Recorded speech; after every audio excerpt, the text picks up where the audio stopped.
प्यारे छात्रों, multi choice question की सीरीज में आगे बढ़ते हुए हम इतिहास के अगले पार्ट यानी भूमंडलीकृत विश्व का बनना पार्ट से इन प्रश्नों का अध्ययन करेंगे। पहले पार्ट जो हम कर चुके हैं उससे आगे बढ़ते हुए आप इस पार्ट का पहला प्रश्न लेंगे।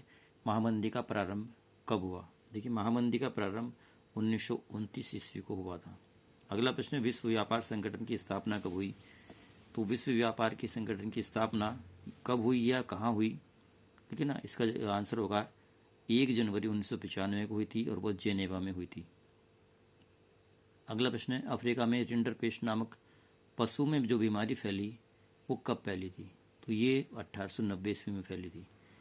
अगला प्रश्न है, प्रथम विश्व युद्ध कब आरंभ हुआ? तो प्रथम विश्व युद्ध जो 1914 में आरंभ हुआ था और 1918 में समापन हुआ था।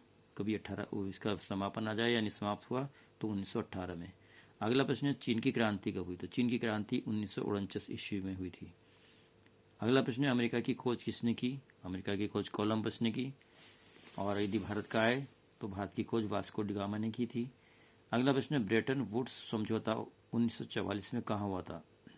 इसका आंसर होगा अमेरिका में। अगला प्रश्न है, विश्व बैंक और अंतर्राष्ट्रीय मुद्रा कोष ने कब काम आरंभ किया? इसका आंसर होगा 1947 ईस्वी में। इसी क्रम में अगला प्रश्न है, विश्व बैंक और अंतर्राष्ट्रीय मुद्रा कोष की स्थापना कहाँ हुई, यानी कि इसका मुख्यालय कहाँ है? तो इसका मुख्यालय है वाशिंगटन, अमेरिका में, और 1944 में इसकी स्थापना इनकी स्थापना हुई थी। इसी क्रम में अगला प्रश्न देखते हैं, G77 यानी ग्रुप 77 क्या था? तो ग्रुप 77 विकासशील देशों का एक समूह था जो 1969 में इसकी स्थापना हुई थी। अगला प्रश्न, ब्रेटन वुड्स की जुड़वा संतान कही जाती हैं? तो देखिए, ब्रेटन वुड्स की जो जुड़वा संतान है वो विश्व बैंक और मुद्रा कोष को कहा जाता है, क्योंकि इन दोनों की स्थापना एक ही स्थान पर और एक ही समय में हुई थी। ठीक है। अगला प्रश्न है, मित्र राष्ट्र देश इसमें से नहीं है? तो मित्र राष्ट्र देश इसमें इटली नहीं है। अगला प्रश्न, धुरी राष्ट्र देश नहीं है? धुरी राष्ट्र देश इसमें फ्रांस नहीं है। अगला प्रश्न, विश्व महामंदी जो 1929 ईस्वी में फैली थी उसका भारत में जो एक फसल प्रभावित हुई थी वो कौन सी थी? सबसे ज्यादा जो प्रभावित फसल हुई थी वो थी गेहूं। इसी क्रम में अगला प्रश्न है, कार निर्माता कंपनी फोर्ड किस देश की है? तो ये देखिए अमेरिका की है।